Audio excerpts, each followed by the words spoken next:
네, 오늘 강의를 맡은 박미나 크라운입니다. 네, 박민아다.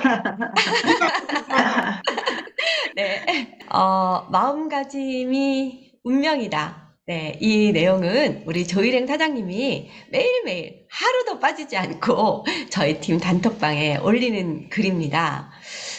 이걸 보고요, 어떤 분이 정말 마음가짐이 운명인가요? 라고 질문한 분이 계셨어요.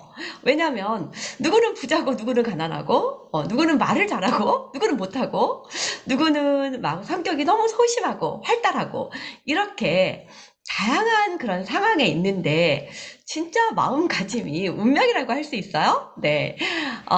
제가 오늘은 이제 이 질문에 대한 답으로 한때 베스트셀러였던 미움받을 용기 이런 책을 중심으로 해서 함께 나눠보려고 합니다.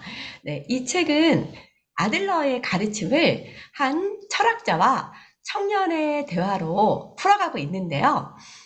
아들러는 프로이트, 융과 함께 3대 심리학의 거장으로 알려져 있습니다. 프로이트와 동시대에 살았는데 워낙 프로이트 이론이 유명해져서 좀 이제 가려진 분위기도 합니다. 그런데 이제 그 인간론을 쓴 데일 카네기, 그리고 성공하는 사람들의 7가지 습관의 저자인 스티븐 코비 같은 그 자기 개발의 멘토라고 불리는 그런 사람들에게도 많은 이제 영향을 준 분이기도 합니다. 그래서 아들러를 자기 개발의 아버지라고도 부르는데요. 이 책은 이제 철학자와 청년의 대화를 통해서 이제 프로이트식의 원인론을 아들러식의 목적론으로 이제 설득력 있게 뒤집어 놓고 있는 이제 그런 내용입니다. 오늘은 이제 몇 가지 대화 내용을 소개시켜 드리려고 해요. 이 책에서 청년은 자기 친구가 밖에 나오기를 굉장히 두려워합니다. 그래서 계속 집 안에만 틀어박혀 있어요. 한 발자국이라도 밖에 나오면은 숨이 가쁘고 막 손발이 떨려서 밖에 나올 수가 없다는 것입니다. 그래서 철학자가 물어요. 왜 그런 것 같은가? 이렇게 물으니까 청년이 이렇게 대답을 합니다.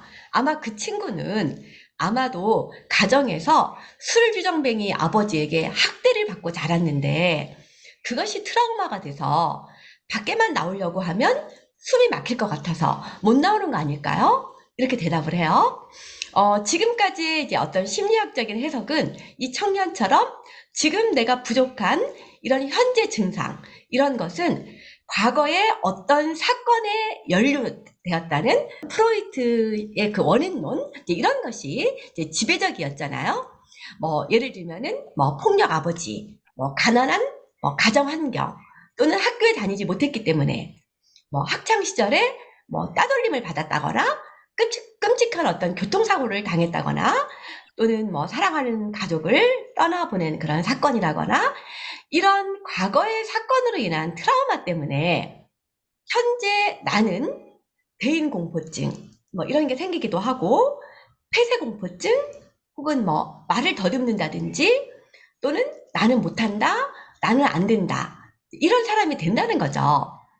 그것이 과거의 경험이 현재 나를 규정한다는 프로이트의 원인론인데요. 네, 철학자가 이 책에서 청년에게 말합니다. 밖으로 나오지 못하는 원인이 어린 시절의 가정 환경에 있다면, 그렇다면 과거에 부모에게 학대를 받고 자란 사람은 모두 같은 결과, 즉 집안에 틀어박혀 있어야 되는데 그렇지 않지 않냐고. 네. 그래서 과거의 원인에 주목해서 상황을 설명하려 하면 우리의 현재 그리고 우리의 미래는 과거 사건에 의해서 결정되고 움직일 수 없다는 그런 결정론에 빠지게 된다네. 이제 이렇게 얘기를 해요. 그래서 이제 이 원인론에 입각한 이제 카운슬러 이런 분들은 어떤 환자가 오면 과거에 어떤 트라우마가 있었는지 여기에 가장 먼저 관심을 가집니다. 그리고 당신이 이렇게 괴로움에 시달리는 것은 과거에 바로 그 일 때문이다. 당신 아버지가 원인이네요. 이렇게 이제 과거의 어떤 마음의 상처가 현재 불행을 일으키는 원인이라고 설명을 하고 나니까 면죄부를 주는 거죠. 그러니 당신에게는 잘못이 없습니다. 이렇게 이제 위로하는 것으로 그치게 된다고 합니다. 그런데 아들러는 트라우마란 존재하지 않는다. 이렇게 주장을 해요. 그리고 이 프로이트의 원인론을 정면으로 부정하고 목적론을 주장하는데요. 사람은 현재의 목적을 위해 행동한다는 거예요. 지금 이 사람의 행동은 과거의 어떤 원인 때문이 아니라 현재의 목적 때문이라는 건데요. 예를 들면 이제 우리 친구의 예에서 이 친구는 밖에 나갈 수 없다라는 그 목적이 먼저고 그 목적을 달성하는 수단으로 불안과 공포감 같은 감정을 지어내는 것이다. 이렇게 설명을 합니다. 그래서 과거의 경험이 중요한 것이 아니라 그 경험에 어떤 의미를 부여하느냐, 어떤 관점으로 바라보느냐, 이것이 중요하고 그것에 따라 현재와 미래를 변화시킬 수 있다. 이런 얘기를 하는데요. 예를 들어서 나는 입이 안 떨어져서 누구를 만나는 게 두려워. 나는 강의를 못해. 강단에만 서면 얼굴이 빨개지고 다리가 떨려. 이제 이런 것들도 과거의 어떤 트라우마 때문에 못하는 게 아니라 내가 말하기 싫다, 말하지 않겠다, 이런 목적을 이루기 위해서 이 두려움이라는 수단을 사용한다는 거예요. 그래서 그 목적이 나를 이제 지배한다. 이게 이제 목적론인데요. 이렇게 말을 하니까 청년이 아주 강하게 반발을 합니다. 그럴 리가 없다. 원인을 제공했기 때문이다. 라고 하면서 자기가 레스토랑에서 있었던 사건을 얘기를 해요. 커피숍에 앉아 있었는데 지나가던 웨이터가 본인의 상의에 커피를 쏟았대요. 근데 이 상의는 새로 산 지 얼마 안 됐고 그것도 한 벌뿐인 새 옷인데 너무 화가 나서 웨이터에게 막 버럭 소리를 지르고 난리를 쳤다는 것입니다. 원래 본인은 이렇게 공공장소에서 큰 소리를 내지 않는 그런 성격인데 너무 화가 났기 때문에 큰 소리를 냈다는 거죠. 그러면서 철학자에게 이렇게 말해요. 여기에도 목적이 나를 지배한 건가요? 이거 분명히 커피를 쏟은 원인 때문에 화가 난 거 아닙니까? 네, 이렇게 얘기를 하니까 철학자가 이렇게 말을 해요. 화가 나서 큰 소리를 낸 것이 아니라 그저 큰 소리를 내기 위해서 화를 낸 거라는 거예요. 즉, 큰 소리를 내겠다는 그 목적을 이루기 위해서 분노라는 감정을 지어냈다. 얼마든지 자네는 소리를 지르지 않고 조용히 말하는 다른 방법을 쓸 수도 있었는데 자네가 소리를 질러서 실수를 저지른 웨이터를 굴복시키기 위해서 그 수단으로 분노라는 감정을 꾸며낸 것이다. 그러니까 이제 청년이 그런 엉터리 논리가 어디 있습니까? 막 이렇게 말을 하니까 철학자가 만약에 자네가 우연히 흉기를 가지고 있었는데 커피를 쏟았는데 화가 나서 상대를 찔렀다면 그 경우에도 화가 나서 어쩔 수 없었다라고 말할 것인가? 나로서는 어떻게 할 수 없는 불가항력적인 것이었다라고 변명할 수 있을 것인가? 라고 얘기를 합니다. 그러면서 또 한 가지 예를 드는데요. 저도 이제 흔히 경험하는 예입니다. 큰 소리로 막 부부싸움을 해요. 너가 인간이냐? 막 이러면서 막 부부싸움을 하는데, 딸 아이의 담임 선생님에게 전화가 옵니다. 그럼 엄마가 갑자기 어떻게 돼요? 어머, 선생님, 잘 지내시죠?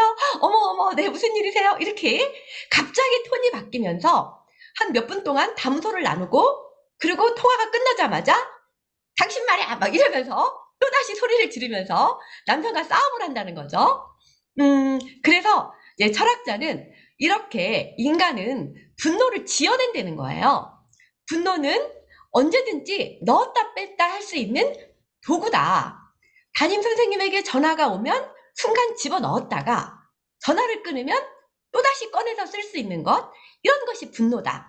그래서 참지 못해서 소리를 지른 게 아니라 내가 큰 소리로 상대방을 위압해서 내 주장을 밀어붙이기 위한 그 목적을 이루기 위해 분노라는 감정을 수단으로 이용한 것이다. 이렇게 얘기를 하면서 이제 과거의 원인에 의해서 사람이 영향을 받아서 행동하는 것이 아니라 현재 스스로 정한 목적 때문에 움직인다.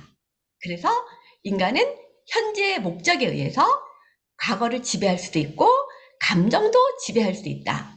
이게 이제 목적론에서 얘기하는 이제 중요한 요지입니다. 네, 똑같은 경험을 했어도 그 의미와 관점을 다르게 해석하면 전혀 다른 인생을 살 수 있다. 이런 예로 이제 나치 수용소의 빅터 프랭클 박사 경우를 얘기를 하는데요. 진짜 나치 수용소처럼 그런 처참한 환경이 있을까요? 그런데도 이 빅터 프랭클은 이렇게 얘기를 해요. 인간에게서 모든 것을 빼앗아 갈 수 있어도 단 한 가지, 마지막 남은 자유. 주어진 환경에서 자신의 태도를 결정하고 자신의 길을 선택할 수 있는 자유만은 빼앗아 갈 수 없다. 맞아요. 어떤 사람이고, 심지어 그렇게 척박한 환경에 있는 사람도 자기 자신이 정신적으로나 영적으로 어떤 사람이 될 것인가를 선택할 수 있다. 네, 이렇게 얘기를 하죠. 네, 이 책 속에 있는 이제 청년은 굉장히 열등감이 강합니다. 잘 나가는 친구하고 비교해 볼 때 자기는 너무너무 부족한 게 많아요. 막 키도 작고 언변도 부족하고 막 소극적이고 막 이래요. 근데 철학자는 이 부분에서도 나 자신을 좋아하지 말자고 결심했기 때문에 본인의 단점이 눈에 들어오는 거다. 자기 자신을 좋아하지 않겠다는 목적을 달성하기 위해서 장점은 안 보고 단점에만 주목을 하는 거다라고 얘기를 합니다. 타인에 대해서도 마찬가지인데요. 간혹 자네가 A라는 사람을 싫어한다고 한번 해보자. 왜냐하면 A에게는 용서하기 힘든 결점이 있으니까. 하지만 A의 결점을 용서 못해서 싫어하는 것이 아니라 자네가 A를 싫어한다는 목적이 앞서고 그 목적에 맞는 결점을 나중에 찾아내는 걸세 라고 얘기를 해요. 그러면서 예를 들어서 막 부부 사이에서도 연인 사이에서도 어떨 때는요. 막 밥 먹는 모습도 보기 싫고 막 아주 축 늘어진 모습 보면은 괜히 꼴 보기 싫고 심지어 숨소리만 들어도 화가 난다 막 이런 사람이 있어요. 수개월 전까지는 아무렇지도 않았는데 상대는 아무것도 변하지 않았는데 단지 자네의 목적이 변했을 뿐이지 상대방을 싫어하기로 한 거. 네, 이렇게 말을 합니다. 사람은 그럴 마음만 있으면 상대의 결점이나 단점을 얼마든지 발견할 수 있다네. 서로 상대가 성인 군자 같은 사람일지라도 내가 그를 싫어하기로 결정하면 그를 싫어해야 될 이유를 찾는 거는 너무나 간단한, 네. 너무나 쉽게 찾을 수 있는 그런 능력을 가지고 있다네.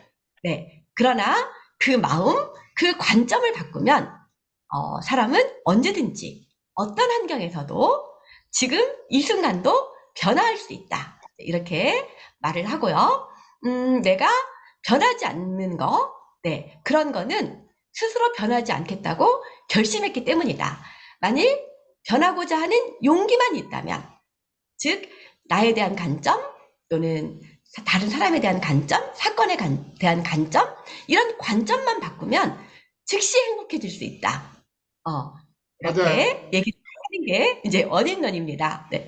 그래서 내가 말을 못해서 성공할 수 없다. 뭐 나이가 많아서 성공할 수 없다. 인맥이 없어서 안 된다. 이런 말들은 모두 성공하지 않겠다고 결심을 했기 때문에 그 목적에 맞는 핑계를 찾는 거라고 해요. 할 수 없는 이유를 이리저리 찾아다니는 게 더 고달픈 그런 인생이다. 네, 이렇게 말을 하면서 지금까지의 인생에 무슨 일이 있었든지 간에 인생을 결정하는 거는 지금 여기에 있는 자네일세. 자네는 그저 지금 있는 그대로 자네인 채로 세계와 자신에 대한 어떤 의미를 부여할 것인지, 어떤 관심을 가질 것인지 그것을 선택하기만 하면 되는 거네. 당신의 삶은 지금 여기에서 자신과 세계에 대한 관점, 네, 마음가짐, 즉 그게 마음가짐이죠. 이것에 의해서 결정된다라고 얘기를 합니다. 당신이 불행하다면 그저 용기가 부족한 것일 뿐이다. 즉 행복해질 수 있는 용기, 관점을 바꿀 용기, 시도해볼 용기가 부족해서다. 자유도 행복도 모두 용기의 문제이지 환경이나 능력의 문제는 아니다. 그래서 아들러의 심리학을 이제 용기의 심리학이다라고 얘기를 하는데요. 여기까지 제가 이 책의 일부분을 소개를 해드렸습니다.